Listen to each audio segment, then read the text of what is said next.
जादुई हवेली। यह कहानी है एक जादुई हवेली की, जो किसी के लिए रहस्यमय और खौफनाक थी।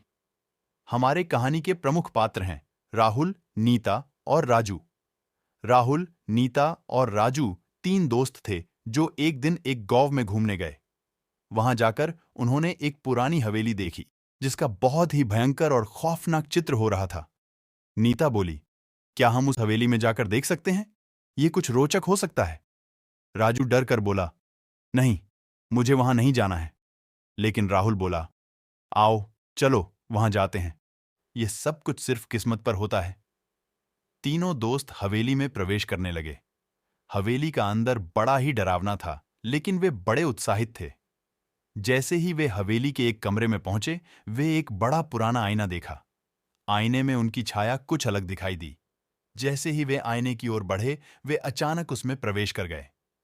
वे हैरानी से देखने लगे कि यह आईना एक पोर्टल था जो उन्हें किसी अलग दुनिया में ले जाता था।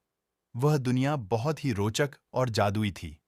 वहां पर उन्हें अद्भुत चीजें और जादू देखने को मिला।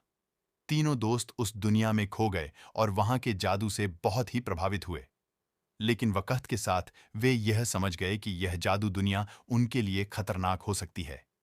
वे यह भी जान गए कि वे उस हवेली के द्वार के पास नहीं पहुंच सकते, जो उन्हें वापस उनकी दुनिया में ले जाने का रास्ता था। तीनों दोस्त बड़े ही परेशान थे और यह समझने लगे कि यह सब कुछ जादू से हुआ है और वे अब कुछ भी कर नहीं सकते। इसके बाद वे सारी दुनिया में फिर से आ गए, लेकिन उनकी दिलचस्पी वाली जादू की बातें किसी को नहीं पता चल सकी, क्योंकि वे जादू के खास राज रखने लगे थे।